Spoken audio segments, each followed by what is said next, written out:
Thank you for downloading the Flixters podcast.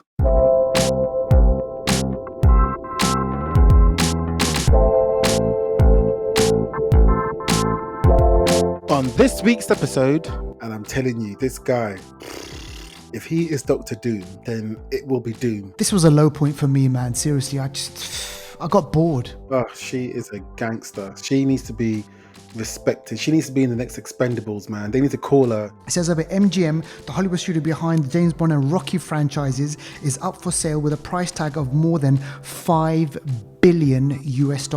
Yeah, I fell asleep in it, and I woke up towards the end when they were fighting. And fans of Sex and the City, they are actually going to be doing a reboot. When I first, you know what, for me, the Wonder Woman in Batman Superman, just her little cameo in that was better than the whole film for me.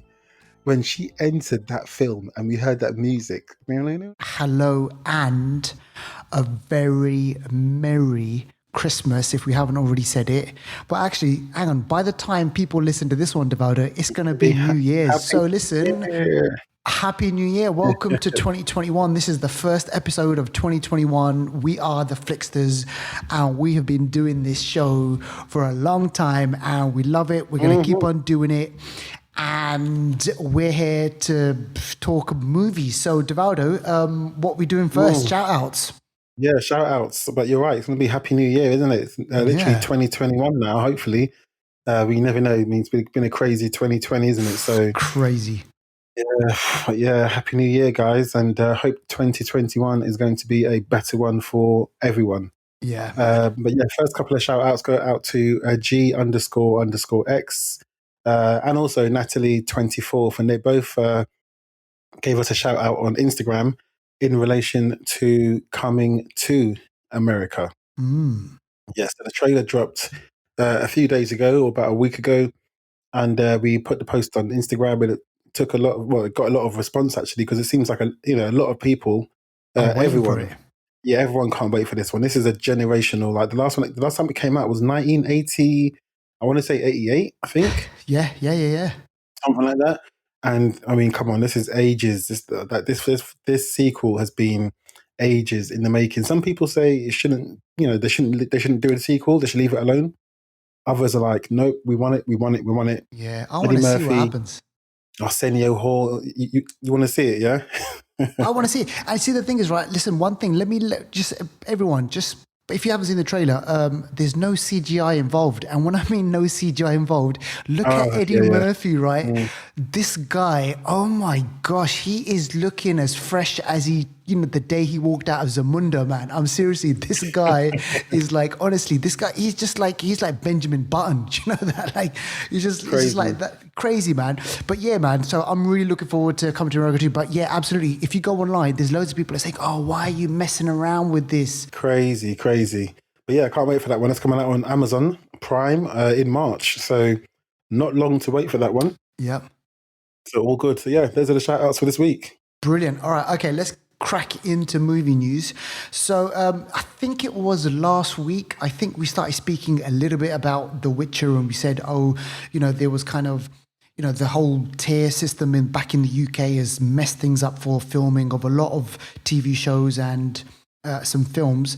Well, the big news coming out of that whole thing was The Witcher, this second season, it's going to be coming, and we know that Henry Cavill's coming back. And but one thing that people might not know is that there's actually going to be a spin-off, Duvaldo. Have you heard about this one? Yeah, I think this one's been knocking around for a while, but I think it's finally sort of been confirmed, and it is actually, going ahead. And I think the sort of pre-production stages are happening. But yeah, I mean, The Witcher season 2 is already happening, like you say. I think we mentioned something a while ago about, Aquaman, Khal Drogo, Jason Momoa, that's his name. I often remember the character names, not his real name, not his government. But yeah, so the spin-off for The Witcher, Blood Origin. Wow. The spin-off should be called. Obviously, that can always change. But yeah, Blood Origin seems to be the spin-off, and it's looking at origins of the sort of Witcher bloodline and where the Witchers came from, because the Witcher is a even though we know him as, Henry Cavill's character, what's his name, Geralt of Rivia. Yeah. The Witcher is like it's like a role, because it's like a person. It's like it's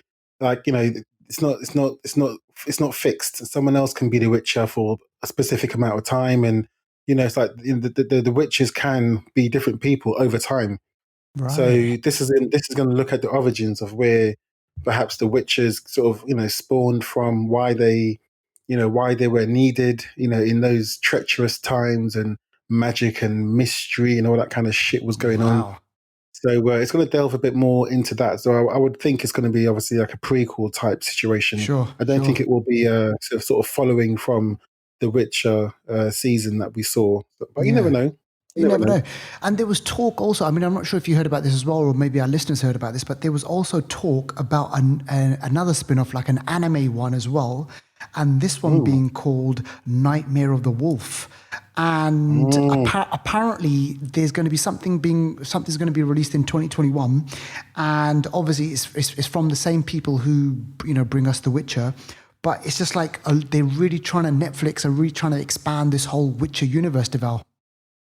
And you know what? It's like, I mean, look at it. Look at the world we live in now. 2020, cinemas didn't happen. All the blockbusters weren't released. And look at the sort of news that's got us the most excited about 2021 are the things that are coming out on the streaming platforms, Disney Plus, HBO Max, all of that. So it looks like, the streaming wars and the streaming platforms could be the way forward. So it looks like, putting all the effort and money into Witcher spin-offs could, it's the way forward, and It it's is. It making sure is. you expand that universe. It's really good. Yeah. Here's a little plug. I wrote an article basically for Huh? yeah, I wrote an article. I've got to send it to you, by the way.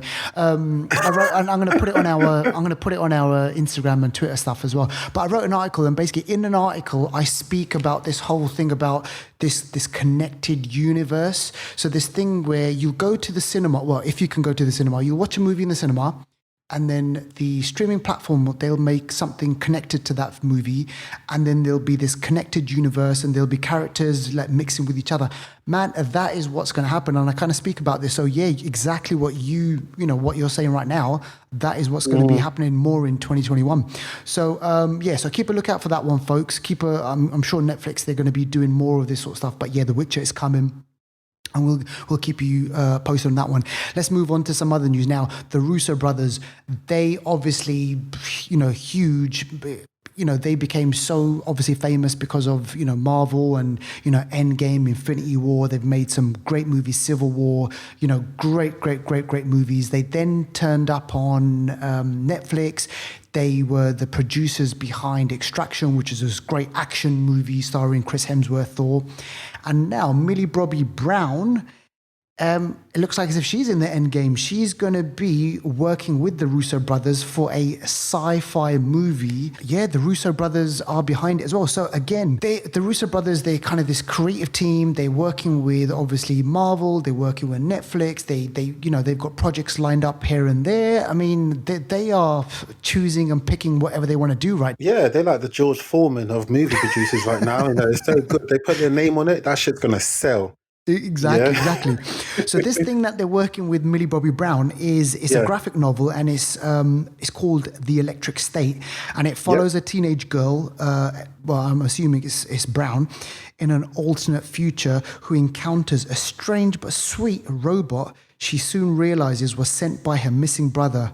So she and the robot set out to find him, journeying through a world of humans mixing with all manner of robots. So action, comedy, this buddy thing going on with human and a robot. We've seen it before as well in movies, but the Russo brothers' take on that with the comedic talents and the acting talents of Millie Bobby Brown should be interesting, I think. No? No, it should be good. She's like the one to go to, when it comes to this kind of, coming of age type situations, Stranger Things. And it sounds like this artificial intelligence slash human intelligence sort of, situation could be quite decent. And Yeah. you're getting quite a lot of these sort of graphic novel-y kind of depictions being, translated on screen.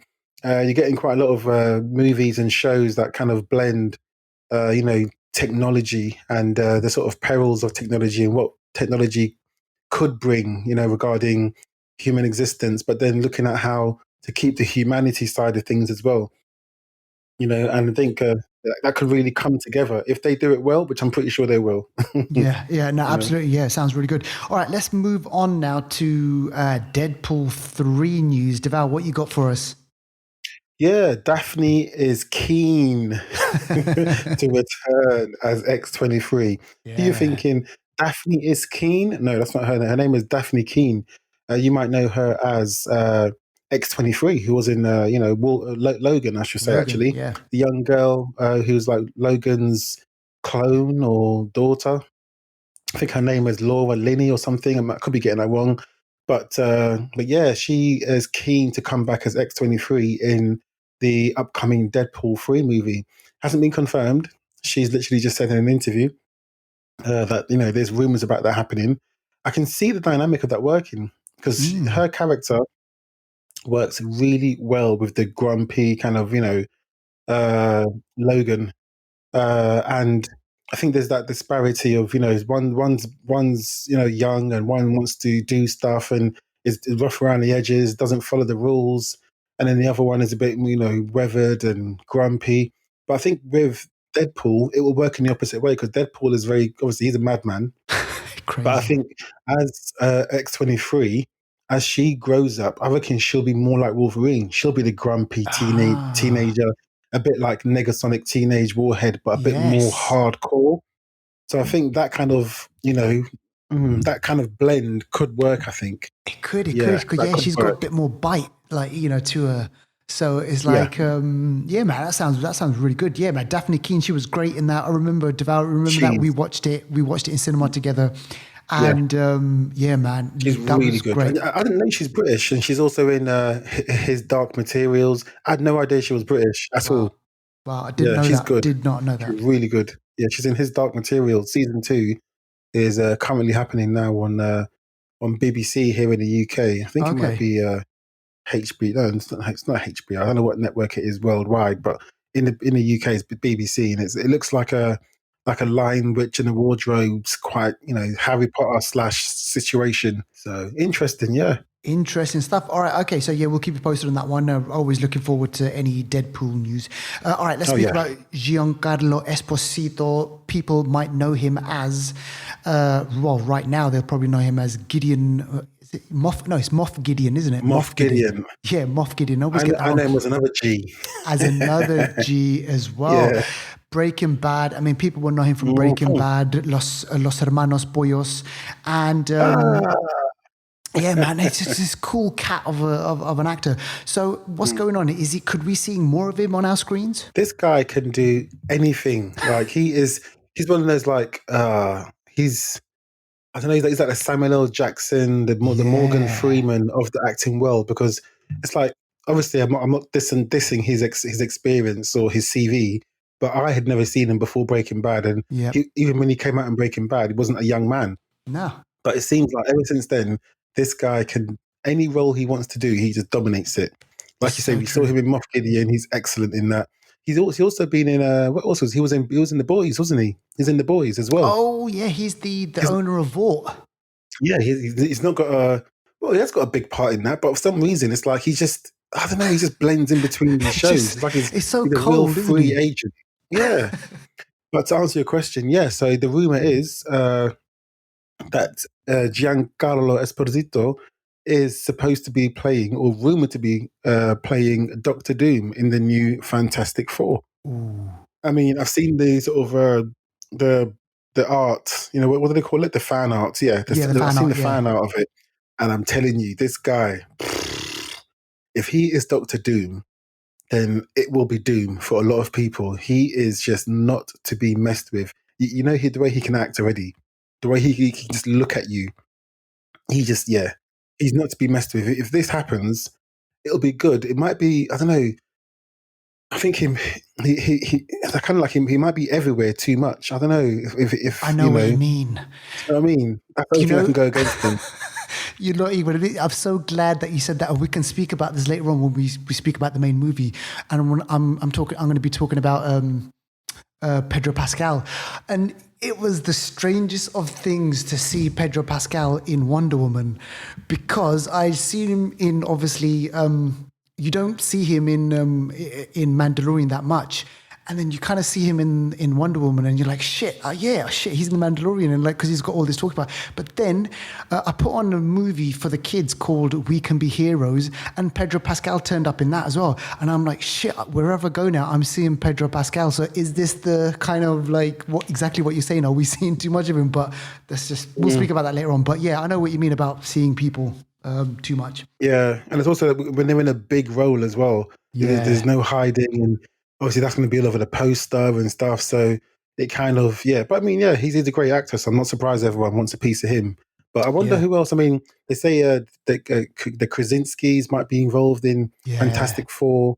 Talking John Krasinski and Emily Blunt. Emily Blunt. She might be Sue Storm. I'm not sure about casting for the other roles. Johnny Storm and The Thing. Not too sure about that, but I mean, I'm pretty sure whoever they cast, they're going to do a good job. Marvel's casting is usually on point. Yeah. Absolutely, absolutely. And we will be right there watching that movie with the family. All right, okay, so let's speak about this guy. Now, this guy, he's had a bit of a strange kind of relationship with the film industry, and, he's had his ups and downs behind the screen, in front of the screen. I'm talking about Shia LaBeouf, and, just recently you watched a movie of his called The Peanut Butter Falcon, and, you had some really great reviews of that one, and that's on my list as well. He then he made his film directorial debut, which a lot of people said was really, really good. And, he's been involved with activism as well. He's been an activist somehow. He's got arrested for getting drunk and all this sort of stuff, and loads of shit going on over there. But apparently, LaBeouf got the buff. He got fired from a movie development. Tell us about this. Yeah. This guy is a joker. I don't know, maybe he was a child actor, wasn't he? And maybe over the years, the constraints and the controls have just made him caused him to snap. But this is a psychological thriller centering around a unhappy housewife in the 50s, and it's called Don't Worry, Darling. This is directed by Olivia Wilde, who's an actress and is also acted in the film as well. Yeah, and it's actually got a great cast. Florence Pugh, she's great. The new Black Widow. Chris Pine is in it. Obviously, we're going to be pining about him later.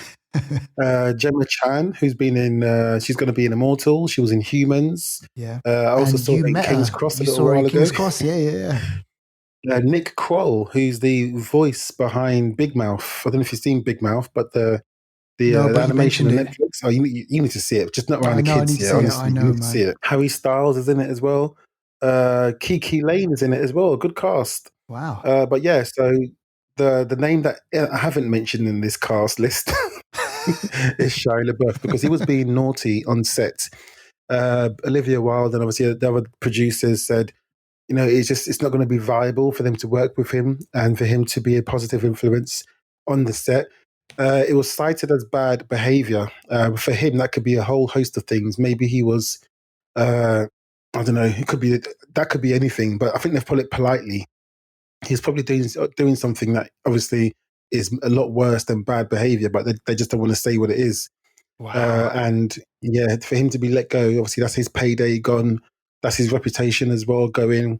We've seen some of the things that he's done. He's done like he's come out of his shell, to put it lightly, over the past few years.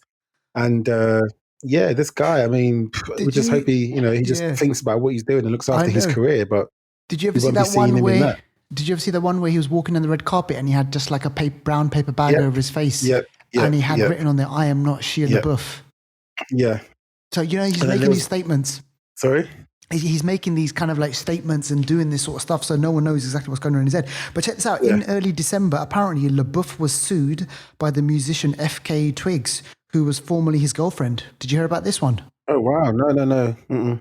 And Sia, another musician, he was in a music video for Sia, and she turned around and said that he was he was controlling, he was manipulative, and he was basically being an asshole. So, so wherever this guy goes, unfortunately, there's shit happens. And also, just to kind of add on to this, he had a little scuffle with Tom Hardy.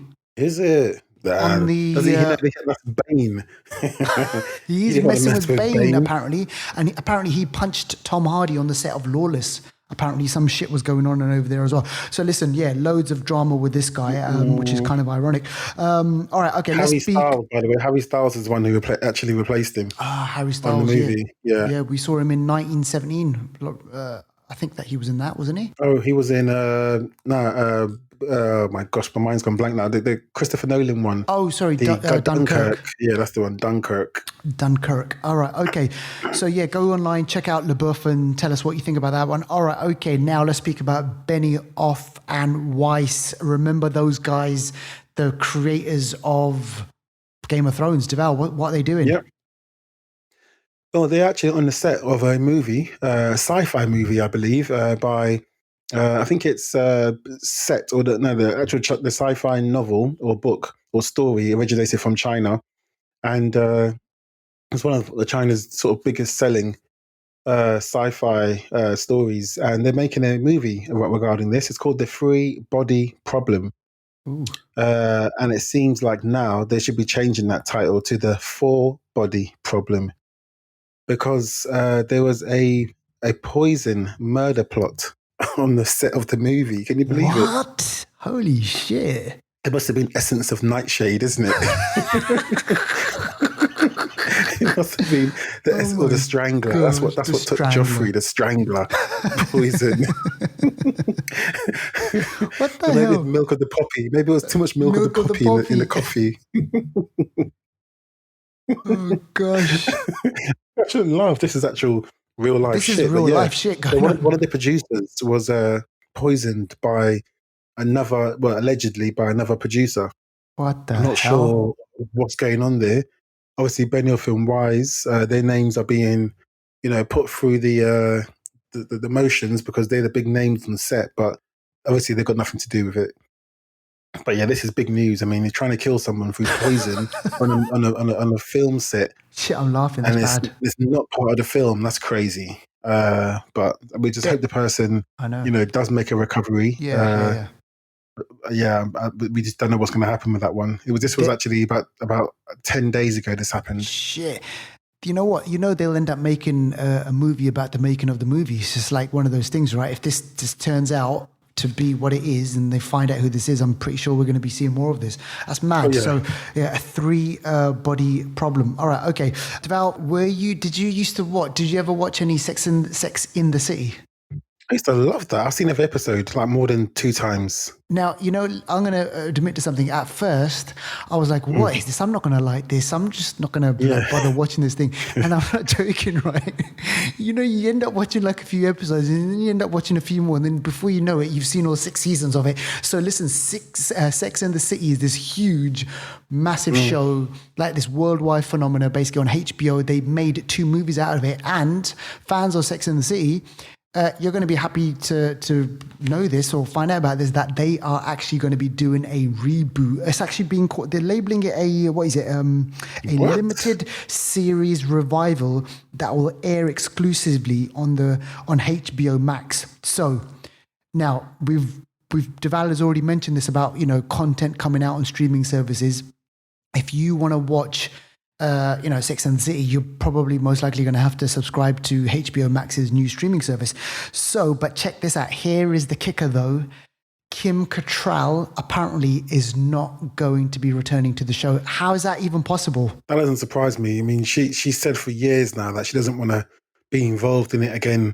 And then she's got obviously beef with, SJP. Sarah. Yeah. And... I'm not surprised in that at all, to be honest. Yeah. It's crazy. I know. It's just weird though, isn't it? That they're going to have these kind of, these characters back again and she's not going to be there. Maybe they write her off or, an off-screen death or something like that. Who knows? But apparently there were issues with Kim Cattrall, Samantha Jones. She had issues with even the films being made and she didn't want to be a part of those. But obviously there was a lot of money involved and obviously they did get made and stuff like that. So who knows? Maybe if The Price is Right. Who knows? Maybe she does like show up. I don't know. Like, as they say, money talks, bullshit walks, Devaldo.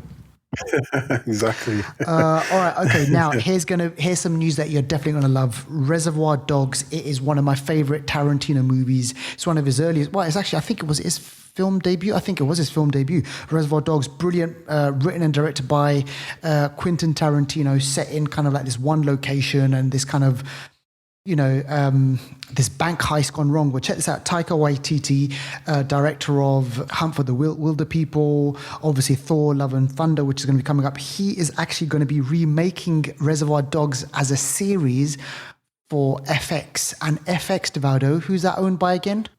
Fox Disney, isn't it? Fox Disney. So Disney, man, they are behind this.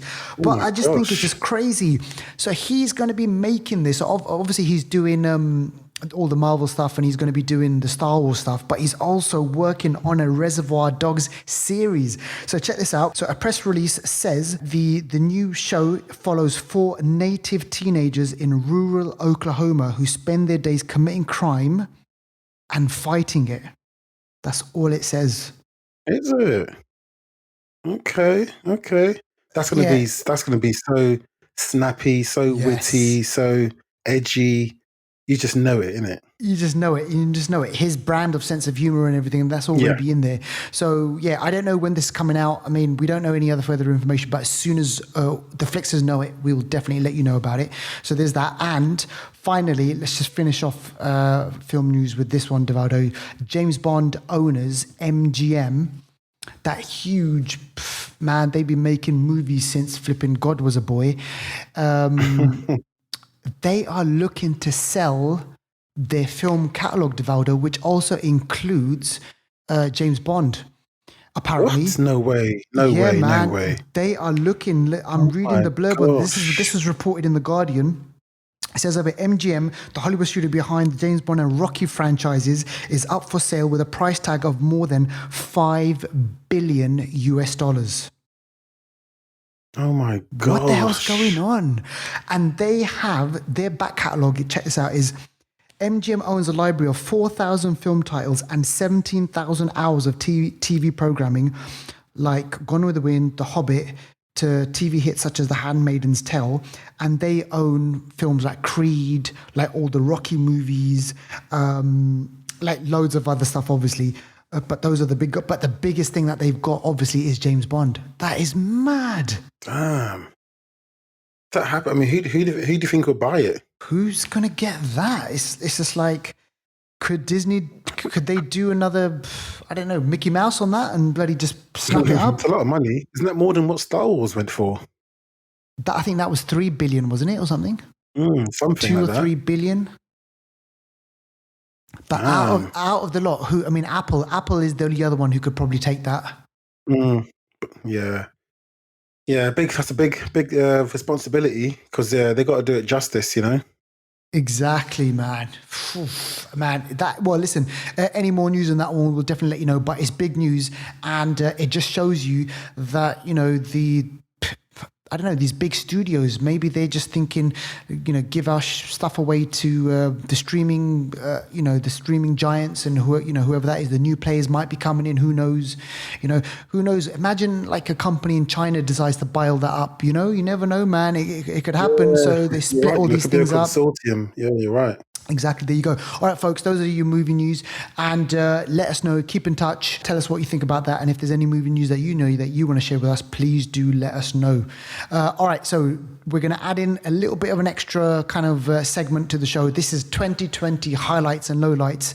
And Devaldo, take us through this because this is really, really interesting. Yeah, I just thought, you know what? It's the end of the year. And it's been an interesting year. This year had a lot of promise, not just TV wise, but movies. We were supposed to get a lot of Marvel, didn't get a single Marvel movie this year. Yeah. We had I guess 2 DC movies, if you want to call it that. We had Harley Quinn. Oh yeah, Birds of Prey. So Birds of Prey in February, yeah. And then obviously we had Wonder Woman just a few days ago. Yep. But it's been a very, very different year. So I thought maybe talk about a few highlights and lowlights and bits in between. I've put a few things on the list, but obviously you guys at home, do let us know on Instagram or Twitter or anyhow. Let us know what you think are your highlights of the year, and if you do, then we will send a Rakuten movie code to the first person that actually comments in on that.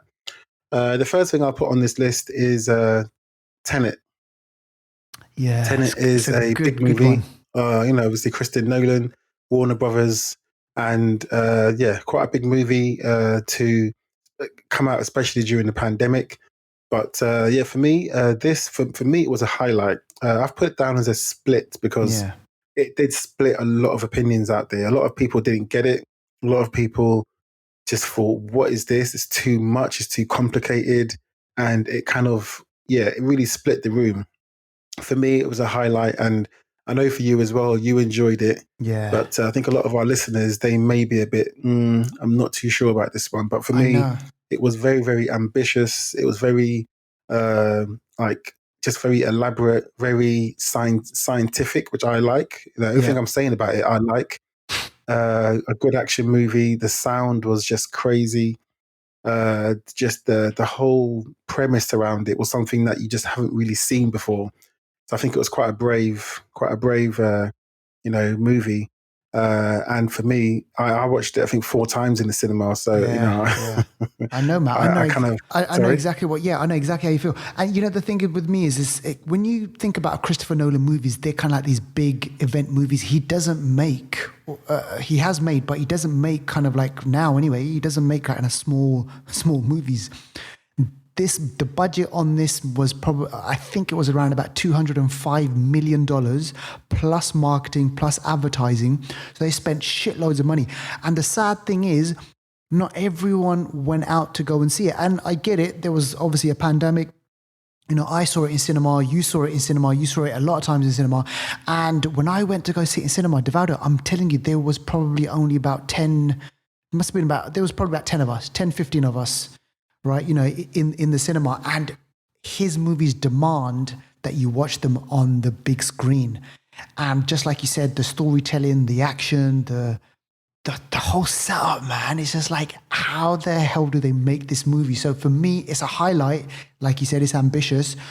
But again, a lot of people, they just didn't like it. And it's just been released on streaming now, like on VOD now, I think, maybe a couple of days ago or maybe a week ago, right? Yeah, that's right. Yeah. So hopefully they'll get to cash in and make some money, because I think it did deserve to make money. It deserved to be released when it was, busy, but obviously it wasn't able to do that. So it's a bit of a shame. Tenet. Bit of a shame, that one. Yeah, so can't wait to revisit that one. Now, I reckon the next one that we speak about, I think unanimously, loads of people across the board are saying that this is definitely a highlight. And I kind of mentioned it a bit before, but yeah, The Mandalorian. So season 2 of The Mandalorian came out, and we only just finished it maybe like about a couple of weeks ago and stuff. And yeah, man, it's been this brilliant ride following Mando, is it Din Djarin or Jin Djarin? I can't remember. I think it's Din Djarin, I think. Din Djarin, yeah. So this character, this kind of mythical, race of, of a person, and like, he comes from this planet which was destroyed. Or now, I'm still trying to figure out, was it destroyed or it's just there's no one there? Yeah, there was a war in the actual planet still exists, but it's just in ruins. And right, okay, yeah, they need to go and actually sort it out. Yeah, well, he's going to do that in season 3. But yeah, Deval, I mean, it's a high, right? This is clearly a high. Yeah, this is a clear high. Season 1, great. Season 2, even better. I've not heard anyone speak, ill of The Mandalorian. And yeah, I can't wait. I mean, just and the characters they added to season 2. Obviously, Ahsoka. We had Boba Fett. Yeah, man. Who's going to get Boba his Fett. We had own thing? Luke Skywalker. We just crazy additions, and the action scenes. I watched what's the Skywalker film called again? The The Last Rise of Jedi. Skywalker. I watched The it again the Rise, other yeah. day because I wanted to watch some more Star Wars, and I couldn't tell the difference between Mandalorian and that. The special effects and the sets and all that is just I know. on the next level. Yeah, yeah. So for me, this is a high. It's like it could be a decade high. If it wasn't already it's a decade high. I think Yeah. Mandalorian. It just can't get any better. It's really great. And, let me just kind of quickly just share something with you.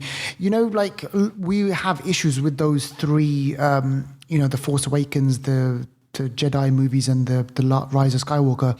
Loads of us have issues with those movies. And there was always something that I couldn't put my finger on it. And then when I saw Luke Skywalker turn up in The Mandalorian, I was like, I put my flipping foot down and I was like, oh, this was the issue. After the original three movies, we never got to find out what happened to Luke Skywalker. You're right. Yeah. It was always that thing like, what happened to him? Because Mandalorian is set only 5 or 6 years after Return of the Jedi. Or The Empire Strikes Back, I can't remember which one. But I mean, it's like, what happened to that guy?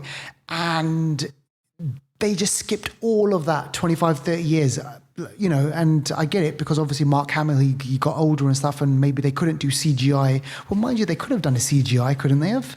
Back then? Not as good, probably, but him? yeah, I mean, yeah, still would have, yeah. But then some Star Wars fans are like, no, don't ruin it, Yeah, they're quite precious about Luke Skywalker. Yeah, there was just a part of me which, when I saw him in The Mandalorian, I was like, shit, what did this guy get up to? What was he doing? He must have been, furthering his training, going out there kicking ass, and being this Lone Ranger type of a guy. And like, this is what he did. He's got superpowers. He crushed those bad robots, and look what happened. So yeah, for me, man, it was a high. If you haven't seen it, go check it out. And that's all we've got to say on that one. Now, the next one, definite low point for me, Devaldo. We saw this in the cinema, right? And my gosh, Vin Diesel, man, he's such a great actor. He's got so much charisma. He can do action set pieces. I mean, he made the Fast and the Furious franchise what it is as well, right? He's done Triple X. He's done the Chronicles of he's Riddick, man. He's like, this kind of, he's Groot. And then to turn up in Bloodshot, which is this other, great, is it Vertigo Comics or something? It's not DC, it's Vertigo or something.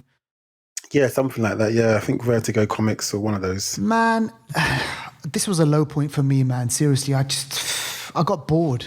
Like, if I'm being honest. Yeah, I fell asleep in it, and then I woke up towards the end when they were fighting and jumping out of the building, and it was all CGI and. It was just a bit. I was disappointed. Yeah. My expectations weren't high anyway, so I wasn't too gutted. But I was like, nah. They had a bit of promise in this one. It could have been a lot better. The guy's powers are next level, but they really did let it down. They really, really did let it down. I don't know. It's crazy. Yeah, exactly. All right. Okay. The next one after this is I May Destroy You. I May Destroy You. Now, again, if you go online and you check the chit chatter on this one, a lot of people are kind of like split on this one, Devaldo. For me, I thought it's like really powerful storytelling. The story is kind of really shit, man. This is dark. It goes through some dark places. This kind of split story, kind of sliding doors type of a moment. If you haven't seen that film, look it up and you'll kind of get the reference. But yeah, Deval, I mean, why do you think this is split? It's split because it's like you said, the topic and the subject is really delicate. It's about consent in relationships and what things can mean. Some things can be like accepted. Some things are classed as rape and sexual abuse and things like that. Really big issues. And the way it's depicted in the show, there's lots of like life happening. Drug taking and all kinds of stuff, and people say, oh no, it's her fault, she shouldn't be in that situation, and all kinds of opinions. But it does split the room. Anyone I've spoken to about this, they either love it or they hate it, or they love to hate it because they think it's just a really hardcore depiction. The sex scenes are next level, like just like in your face, literally bum cheeks in your face, like literally it's mad. And it's just it's so raw. And it's based, some of the things that are happening are based on true events. So it even makes it more, high profile. But yeah, I think, Michaela Cole's she's an actor, she's a writer, she produced it as well. And she's done a lot in, involved in it. So she's put her heart and soul into it. So I think it's a really good show. It needs to be watched, but just, it's just really, really out there. Exactly. And for our North American listeners, you'll be able to catch us on HBO, and then obviously in the UK, Yeah, it's on BBC iPlayer and yeah, stuff like that. So you go yeah, out and watch it. Definitely worth it. And yeah, definitely. you're right, controversial, but it'll get you talking about something. All right, okay. Mm. Next one, Devaldo, talk us through this one because yeah, Just again, just I stuck in agree with a this. last one. Just stuck in a last quick one. Sorry, just Invisible Yeah, Man. good. The thing is, we could have done a whole show about this, highlights and lowlights. We could have done I a whole know. show about it. Maybe we'll add some more to next week or something. But yeah, Invisible Man came out in I think March or February 2020 in a cinema just before everything locked down. Again, Blumhouse. I think James Wan wasn't. No, is it Lee Winnell? I can't remember now. One Lee of them, Winnell, one of yeah, you're the right. sort of the Saw makers were involved in making this one.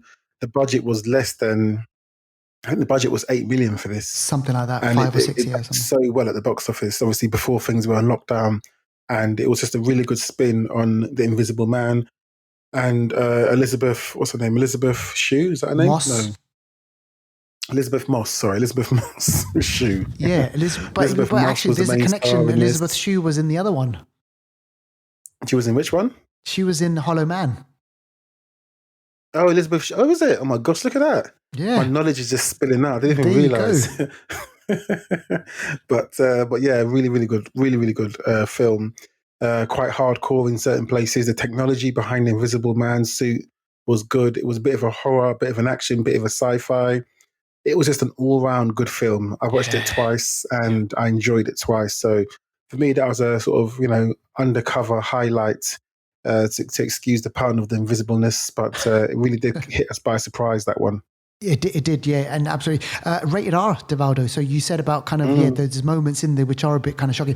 Now, do you reckon we're going to get an invisible woman? Yes, we are. I think so. I think so. We should. They've already sort of talked about this coming out. The way they left it, it has to happen, and she's going to kick ass. Whether it's going Yeah. to be her that actually, is in the sequel, I think it should be because she deserves to Yeah. continue it and get another good payday. The first one, I'm sure, it's only 8 million budget and it done so much more. I think it done 120 million in the box office or something like that. So yeah, it's looking like a good one. That's definitely high. Yeah, so folks, go check out those films and like TV show and stuff, and let us know what you think about them. Yeah, so like Deval said, we could do a whole show on that, but we can't because we're going to be speaking. Just quickly go through box set watch list. I mentioned this on the show. I think it was maybe a couple of weeks ago. This is The Ripper. So yeah, man, tell us about this. Yeah, both of the box set watch list things today are kind of law related. First one, like you say, is The Ripper. It's on Netflix, and this talks about the Yorkshire Ripper, the case that was in England, in the sort of Yorkshire area. That's up north, where the Starks usually are. And this happened between the 70s. Yeah, I wouldn't say 70s stroke early 80s, I believe. Yeah. And yeah, this is about someone who literally terrorized the area, killing many women. And in the teens, I think the final body count, a confirmed body count was like 15 or so, but it could have been more, to be honest. But yeah, this person, his actual name escapes me now for some reason. Sutcliffe. Peter Sutcliffe, isn't it? Is that the one? That's it. Yeah, Peter Sutcliffe. Yeah, because he actually recently died in prison. Yeah. Literally over the past few weeks or months, he recently died. But yeah, this was it was terrible. The killings, he strangled and stabbed people. He preyed on night workers, and then he started going for anyone. And it talks about the mistakes the police made when they thought he was, they received a tape from someone saying that it was him and it wasn't him. They didn't, investigate too thoroughly because the people that were getting killed were all prostitutes. So they didn't really, give it that much attention in certain places. And then, the case was just, it was so dynamic. There was so many things that happened in it that made the case, just so, I guess, notorious around the world. So yeah, 4 parts to this one on Netflix and definitely worth a watch. Yeah, defo. That's on my coming up next on my watch thing. Okay. And what's the next one that you got for us, Deval? Second one, I'll quickly talk about this one. This is True Detective. This one stars Mahershala Ali as well as Stephen Dorff. Bit of a like even that combination alone, just just, echoes Blade, doesn't it? Blade. Stephen Dorff was in the first Blade. Mahershala Ali is going to be Blade. So there's a bit of a Blade connection there. But True Detective is on HBO and also on Sky in the UK. And it's about some American detectives that are trying to find the killer. In this third season, it's about missing children, and the case. Mahershala Ali. This first happens in 1980, and throughout the show, it sort of covers three timelines: 1980, 1990, and then 2015. So it looks at different parts of his life because the case is never fully solved, and it causes him a lot of emotional problems, and it goes back and forth. It's done really, really well actually, and actually does link to the first season of True Detective, which had Matthew McConaughey and Woody Harrelson. So there's a bit of a link there, which was brilliant in my eyes. Yeah, I love really that nice first link. season. Yeah, but no, really, really good show. Have you seen it? Or I've seen the first season. The first season was good. Yeah, first season was great. I watched kind of like the first episode of the second season, and then something happened. Don't waste your time on that one. Yeah. You can skip straight to the third if you need Third to. season. Okay, brilliant. Yeah, so just 1 and 3 then. Yeah, I need to just kind of catch up on number 3. Yeah, so go check those out, folks. True Detective and The Ripper. What we got on trailers, Devaldo? One trailer to talk about this week, and it is coming to America, as we mentioned before. And this season return of Eddie Murphy, Arsenio Hall, James L. Jones. We see the guys in the barbershop who are played by, again, Eddie Murphy and Arsenio Hall. We've got Tracy Morgan in this one. We've got a whole bunch of other actors in this. And the story is that, Hakeem is coming back to America because he's got a son that's in America. Wow. So he's coming back to find his son. So you can imagine all the madness that's going to go on. Can't wait for this one. We can all watch it from the comfort of our own home because it's going to be on Amazon. I think on the 22nd or something like that in March. So, but yeah, this looks fun, and I think for everyone out there that's seen the first one and loves the first one, just don't compare them. Just try and enjoy it for what it is, and I'm pretty sure you'll have a good time. Exactly. I know.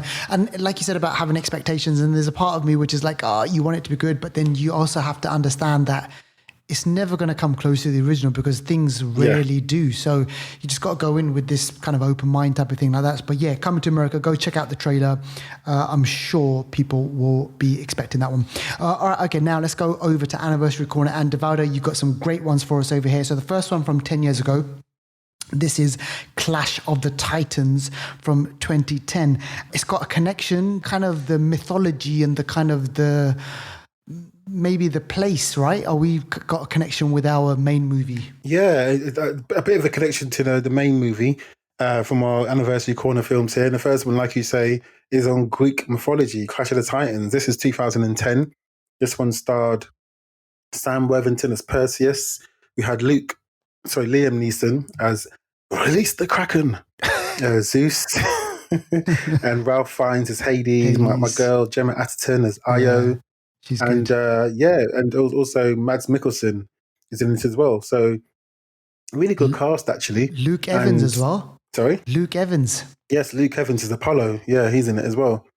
Who's going to be in our film later as well. So the link is strong. Yes. But this one here, this is a remake of the 1981 Clash of the Titans. Which is a classic. Yeah, I know that was crazy. Yeah, my gosh, this was like during Christmas time, you get this kind of Clash of the Titans movies, Sinbad. They always come on TV. They always, and you get to see the old school graphics of how the monsters used to look. Oh my gosh, man. Harry Hamlin and that Medusa, that fight with Medusa, always a good thing. Yeah. So it's decent. But yeah, Clash of the Titans, 2010, 10 years ago, still a good watch. So if you can watch that one, give it a watch, guys. Also directed by, just want to quickly squeeze it in there. Clash of the Titans was directed by a man called Louis Leterrier, a French guy. He also directed Incredible Hulk in 2008. Is it? Whoa. Yep. All right. Well, there you go, folks. Some kind of like, Marvel connection there as well. All right. Okay. So that was Clash of the Titans. So 15 years ago, what have you got for us? Yeah. Batman Begins, Christopher Nolan, 2015. And this one was the beginning of, his trilogy. This is Christian Bale's Batman. Michael Caine was in this one. This one sort of saw, Ra's al Ghul, Liam Neeson again, who's in this one. And this was the beginning of a good franchise and one of the best, obviously, Batman franchises that people really care about. So yeah, this is a good film. In the beginning of sort of when Christian Bale was cast for this one, there was a massive outpour of unrest within the Batman world. People didn't like it I know. that he was cast as Batman, but obviously then he changed their mind. So maybe this same thing will happen for what's our friend's name again? Robert Pattinson. Robert Pattinson, yeah. Maybe the same thing will happen once they see the Batman that he's portraying, then maybe people will like it. So yeah, 2015, still a good Batman to watch. The first two for me are the best ones in this trilogy. Absolutely. It's got Scarecrow as well. It's got some good lines, good music. Decent film. Yeah, brilliant, man. I mean, you said it all. You said it. I can't add anything more to that. Next one. Put a lot of weight for this. Remember, he was in The Machinist. Machinist. Oh man! And if you see pictures of him, he had to put on lots of weight. His doctor said it wasn't good for him. Christian Bale, I'm talking about.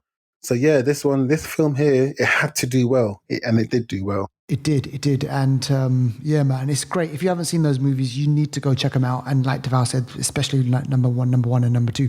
All right, next one, again, the kind of another kickstart of a huge movie franchise, X-Men from 20 years ago, from the year 2000. Again, this brought us Hugh Jackman's Wolverine. So this was kind of like this big vehicle for Hugh Jackman as well. And was it before 2000? Or before X-Men? He wasn't a big known star, was he? Hugh Jackman. No, he did a lot of theatre, Yeah. He did a few movies, don't get me wrong, but he wasn't a massive star like obviously how he is now. But yeah, this began the whole modern day sort of, Marvel and, comic book, I think, revival really. Yeah. Before that we had Batman and, we had a few movies like that. But this was a big move. This one was a big one. It was big, man. I'm telling you. And when it came out, I remember watching it in cinema. I loved the whole idea of, obviously the X-Men and taking those characters from the TV show and bringing them on screen. Yeah. And, man, it was all great. And you know what, man? You've got it's aged. I think it's aged really well. Like I remember I watched it a couple of years ago, and you're thinking this movie was made in the year 2000. So, obviously they didn't have, maybe like the type of CGI that they've got kind of like, nowadays and everything. But it's this whole thing about kickstarting the franchise and those characters, and obviously seeing Hugh Jackman as Wolverine was really great. So yeah, if you haven't seen it, where have you been for the last 20 years? If you have seen it, maybe it's time to revisit it again. Who knows? Maybe go check it out. And from 25 years ago, 1995, Batman Forever.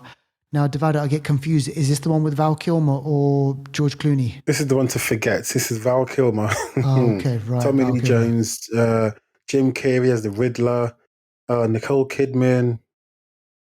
This one was one to forget. This one, it was just Joel Schumacher. I mean, rubbish. Yeah, exactly. I know. Rubbish. And wasn't this the one? Oh yeah, this is it where we get introduced to Robin. So Robin's in this one, and there's a whole kind of like little backstory with Robin, like Dick Grayson and everything, and how he becomes Robin, and then there's at the end of it, do we get to see Batwoman as well, Batgirl in there as well? Oh, Alicia Silverstone. I don't know, is she in this one? I haven't seen this one, to be honest. I never will.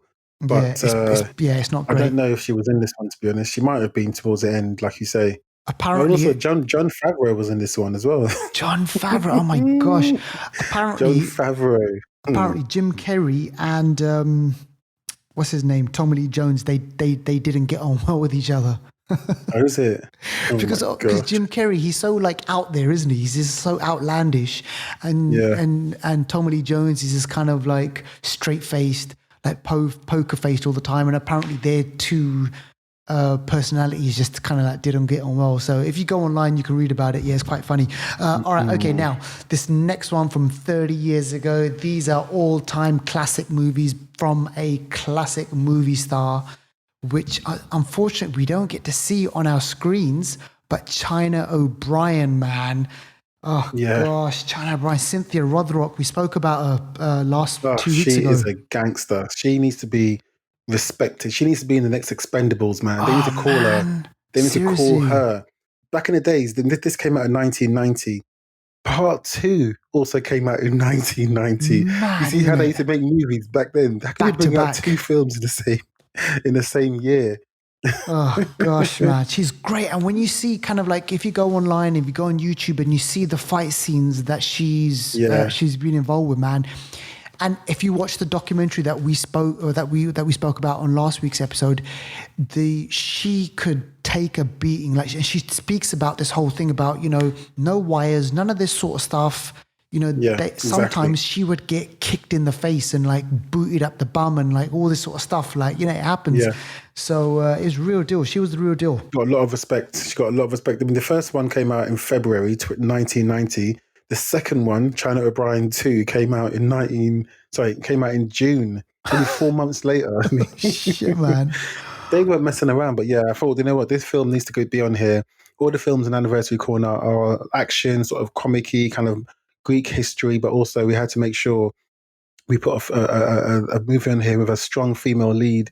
China O'Brien is exactly that. If you look in the dictionary, her picture should be in there.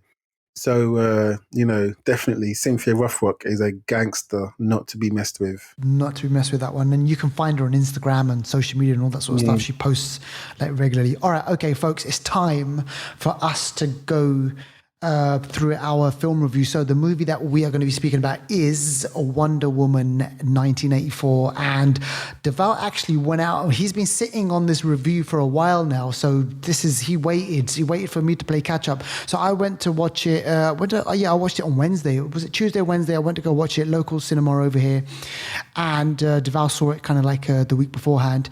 And it was a bit of a trek for you as well, Deval. Didn't you? Where did you have to go watch it? I had to sort of drive to a suitable cinema to watch it because at the time there was lots of lockdowns and stuff happening. So yeah, had to make it happen.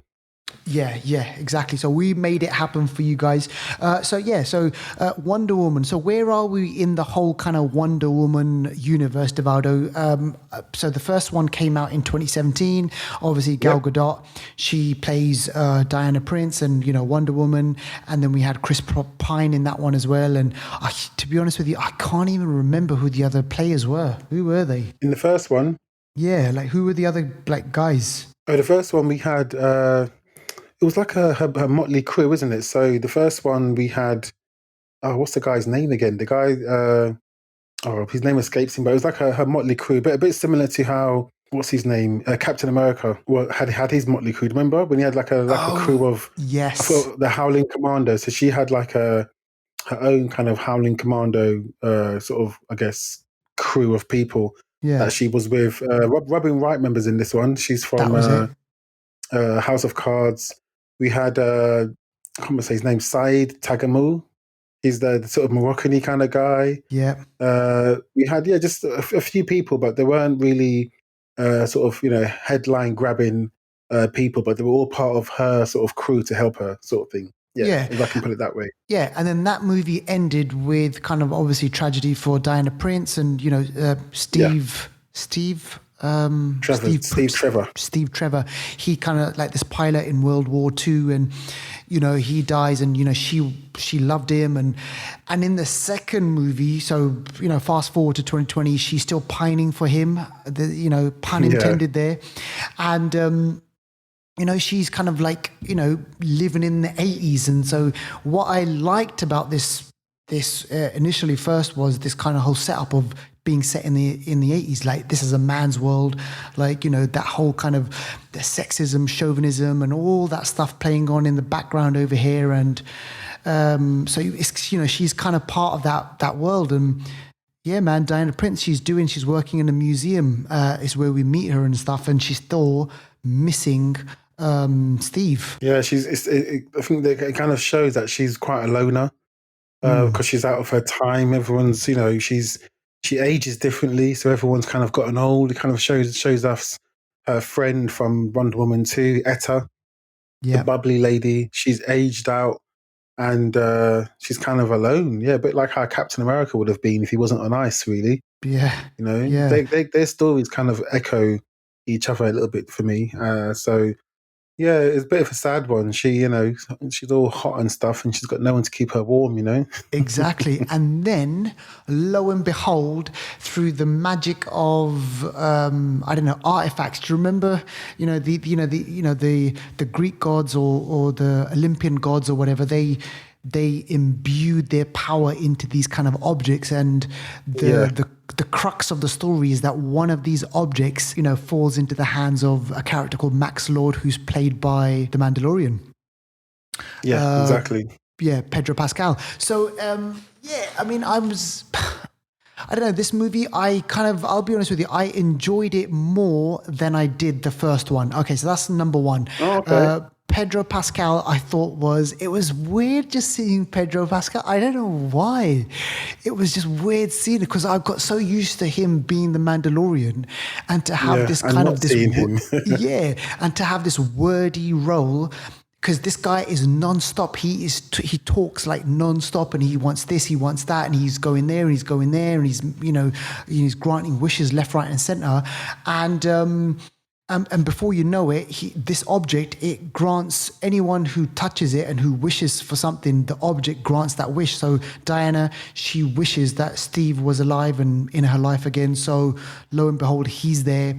And Kristen Wiig's character, Minerva, she wishes that she was like, a Wonder Woman. So then she somehow gets these magical powers. And then, Pedro Pascal's character, he just goes off on one. And this is kind of this whole fantastical thing. And there are things in it which are really kind of like taxing on the mind. And you're like, oh God, like I want to fast forward this. But I have to say, Deval, I think it was Kristen Wiig's character, and I think it was Pedro Pascal. I think those guys are the ones that kind of kept him on. I wish that they had a bit more of those. And Wonder Woman, there's something missing about Wonder Woman this time round. Yeah, I can tell you exactly what it is when I rip into it. I can tell you exactly what it is. Please do. Well, for me. Oh, the first one, yeah, I didn't even like the first one that much. I liked parts of it. Yeah. No, I get you. The first one, the writing and I don't know, it didn't really land. I liked a few of the action scenes in it. I liked the overall gist of it, but the first one for me was a letdown, and I was surprised. Obviously, the whole world loved it. The second one for me is even worse. Yeah. I'm like, what were they? I get the whole. I get the 80s sort of vibe, and I get the megalomaniac kind of, because back in those days, that's how baddies were, isn't it? Exactly. So I get why Pedro Pascal's a bit crazy in it. I get all that kind of stuff. I do like the way they made Steve Trevor come back, because obviously I don't know what it was. What was it called? The Rock of Eternity or whatever it was, the magical artifact that gave people their wishes. I like the way it made him come back in someone else's kind of body. I thought to myself, how the heck is he coming back? Well, that was clever. I like the colors, and all that kind of stuff. And just, I like the whole look of it, the aesthetic of it, if I can say that. But for me, the letdown, I mean, okay, let me just rip Wonder Woman. Yeah? Please do. Her as a character. I like Gal Gadot playing her. I like it. It's cool, whatever. But what's missing for me is just when I first, for me, the Wonder Woman in Batman Superman, just her little cameo in that was better than the whole film for me. Yeah. When she entered that film and we heard that music, that music for me, we didn't even hear it in this film. Where was it? Yeah, you're right. Where was that music? That's her theme. Like, what is going on? They had so many chances where they could have just played it and just brought the film down, and they didn't play it. And like for me, she wasn't a fighter. It's almost like this is the fourth time we've seen her fight, and it was the worst time. Her fighting in this was shit. Yeah. No sword, no shield, and now you're telling me she can fly. Fuck that, yeah. Fuck off, yeah. Telling me injustice. The one thing that I got annoyed about though was this whole thing about the invisibility thing. I know it's part of her powers. Yeah. Oh my, that was so lame. She just rubs her hands together and That was super lame. That bit was lame. But I mean, the other big thing that I've got to kind of say now that we're kind of shitting on it is, what the hell were they doing with the CGI when it came to yeah, Cheetah? Oh yeah, I my know, yeah. gosh, It's that's hard to get cats terrible. right, man. I mean, they're learning cats. It's hard to get cats right. That's Might as well. bad. I think that they made her too catty. They should have made her face less catty and just kept it on her body, because Yeah, that might have been okay, you know. But yeah, I mean, for me, Wonder Woman for me was a letdown. Like yeah.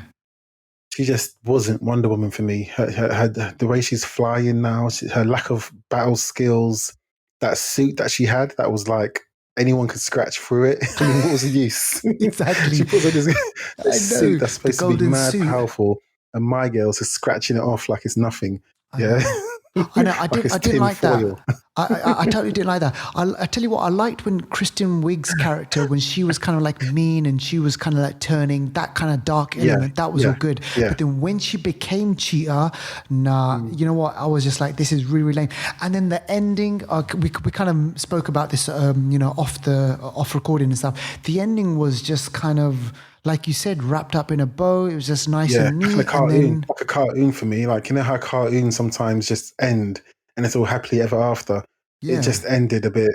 Well, apart from obviously the sacrifices they had to make, which is justified. But there was one part of the film when she was talking to Steve Trevor and he was saying, "Oh, you got to go," and she was like, "No, I want you." That bit for me actually felt like I was in a movie set, because she yeah. just she left him around the corner, and that was it. That's the end. That's the last we saw of That him. was it. And then she just runs off and flies off. Yeah, and it's just the whole flying thing for me is just a bit annoying, because we've seen her in modern day and she ain't got shit. She can't do that shit. Yeah, her fighting has somehow. I could maybe make sense as in her fighting. No, because her fighting in Wonder Woman 1 was better. It seems like in this one, where was her tools? I don't understand. I Maybe know. it would have been too easy if she had a sword and shield. But the lasso of truth, I mean, yeah, that had a lot to do in this film. Yeah, it It was does. just different, and sometimes different is good, but in this case, for me, different wasn't any good.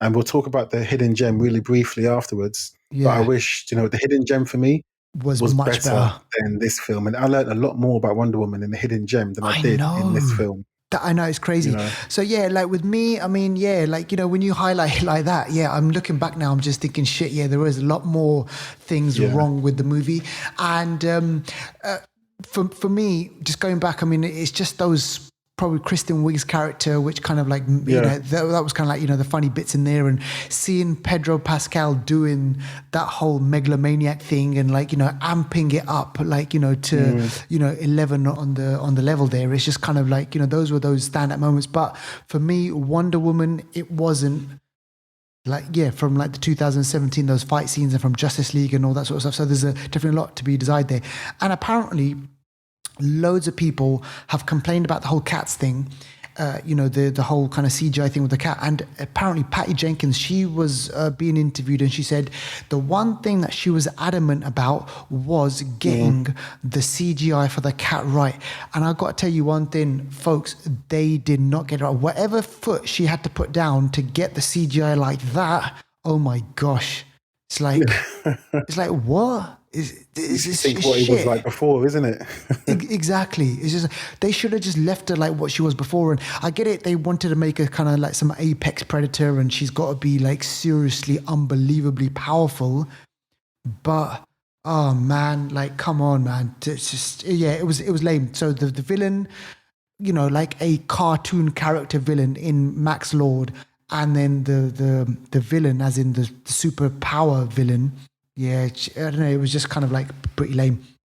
But let's speak about this hidden gem, Devaldo. So we quickly speak about this. This one is called Professor Marston and the Wonder Woman. And Deval, I did not even know anything about this until you said, "Oh, check out the hidden gem." So so I watched this hidden gem, and oh, can you believe this whole story, man? With this whole idea of where Wonder Woman came from. Yeah, it's for me. This was a great film.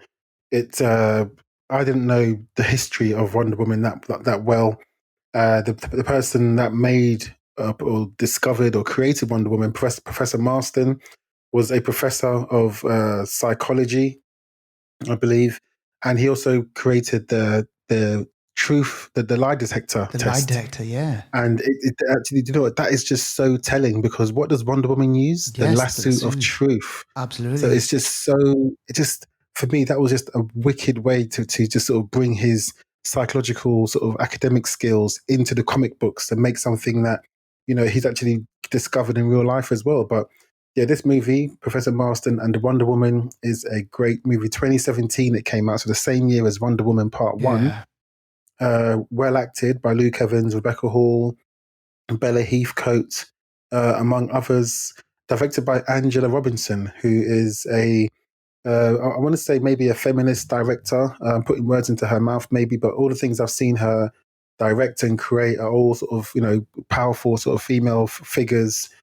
She did Debs, which was like a group of women that were like a government sort of ragtag group that went off and, you know, solved, like, you know, world problems and all that. Megan Good was in that one as well. Okay. But yeah, this film here, there's a lot of sort of equal rights being spoken about, and the person that created Wonder Woman, and him and his wife were both, you know, really on the equal rights and wanted women to prosper, and it sort of shows in the film as well. So yeah, I really think this film here was, for me, it had so many layers to it. Just let you understand, you know, why Wonder Woman is how she is. It talks about Yeah. the conception of her in the comic books, and how maybe the you know, society wasn't really ready for a female sort of lead character like that. Bit by bit, society accepted her, but then she had to dress a certain way. Yeah. And you learn why she dresses the way she does, and it does come from a bit of bondage, actually. You Yeah. know, Wonder Woman wears like a was it a guard, girdle? No, what's it Yeah. I don't know. I don't know what these things are Carter, called. I don't know what that thing is. I just look at them, but what's the thing that goes around their body and it's really tight? Oh, oh, You know what it is. I And I know know what it you is, love but I can't think about it right now. it. But listen, Devout, like, you know, with this Corset, is movie, that a corset? corset, yeah, that's kind of like what they wore. Yeah, it's like, Yeah. yeah, it's kind of like a corset type of a thing. But you know, Yep. Devout, you know, with this film, you know, obviously people, when they read about it, they'll think, oh, that's the person who created Wonder Woman. But you know what? This movie doesn't just go into obviously the creation Yeah. of Wonder Woman. Mm-hmm. It's about his life and about the relationship that he had with two women. Yes. This guy Yes. was living True life. based on a true story. So he had a polyamorous relationship. He had his wife, his legal wife, but he also had another partner. And the three of them, you know, it's depicted in this movie. They lived together, they had sex together, they had kids together. They had this crazy, crazy relationship. Back in those days, you know, when it was like, you know, you couldn't even really kiss in public, you know? Back in the 30s and 40s, where Yeah. everyone was so conservative and like restricted, like, you know, there was no thing like, you know, women's rights was obviously gaining a lot of traction and stuff, but it was still like women are to be kind of like, you know, not seen and like, you know, that type of thing. So man, this movie goes into a lot of that detail, but the whole origin of Wonder Woman, Devout, the beginning, those beginning comics, the amount of bondage, the amount of whipping and like, you know, tying up and all that stuff is wicked. And that's like, she's pretty much got a whip, hasn't she? She dresses in the knee high boots kind of thing. The thing that she wears, like pretty much like pants. And in the comics, a lot of what happens in there, she's getting spanked or she's spanking people. Yep. Like in the early years, you know, she's always getting tied up or tying people up, and it all stems back from that kind of bondage kind of situation. And Professor Marston had a theory, a psychological theory, or he sort of used a lot of his work based on it. It's called DISC Yes. model of behavioral styles, and that's to do with Dominance. What's it mean again? Dominance. Inducement. Sorry, what was that? I think it was dominance, inducement, submission, and then compliance. I think that's what it was. That's the one. Oh, you got a good memory, man. Yeah. Teacher, teach. Yeah. I mean, I started looking into it. I was like, how can I start dominating people? No, I'm joking. But no, you're so right. And that's like what he used to sort of in his own life and what he used to teach in his classes and stuff like that.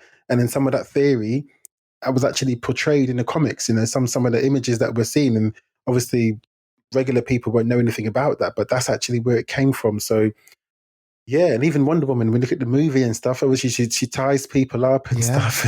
I know, it's so true. And with her lasso of truth. Yeah, and what made me kind of think about this was kids, like back in the 40s, because Wonder Woman, she debuted, like, I think it was in the 40s or something, like mid 40s or whatever it was, 41 or 42.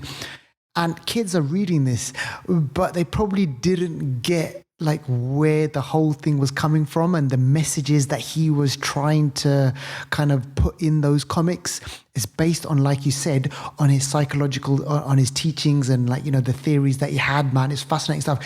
Listen, go out and watch this. Now, can people check that? Can people get this on Rakuten? Yes, they can. Yeah. So if you send us your movie highlights of 2020, we can send you a Rakuten code and you can watch this from the comfort of your own home. Do it. And I think you'll have a better time than watching Wonder Woman 1984 because I'll give this an 8 out of 10, and I'll give the actual movie a 5. Which is probably one of my lowest rated comic book movies, actually. Yeah. Me, I mean, 5.5, 6, I mean, for me. But this movie, this Professor Marston and the Wonder Woman, that's really, really great. And you'll get to learn about where the origins of the character and who inspired Wonder Woman, which is great, fascinating stuff. Deval, I think that's all we've got time for, actually, on this one. Yeah, a bit of a bigger show this year, to end the year. But yeah, you guys deserve it. And we hope you've enjoyed what we've been putting out for 2020. Obviously, always open to hear your views and your requests. So please continue to communicate via all social media channels. And we've got a lot more planned for you in 2021. 2021 is going to be a great year. Great. Yeah, so good stuff coming from us. Keep it locked with the Flixters. And that's all from me. Peace out, guys. And don't forget to follow us on Instagram, Facebook, YouTube, and Twitter. Just pop in the Flixters podcast.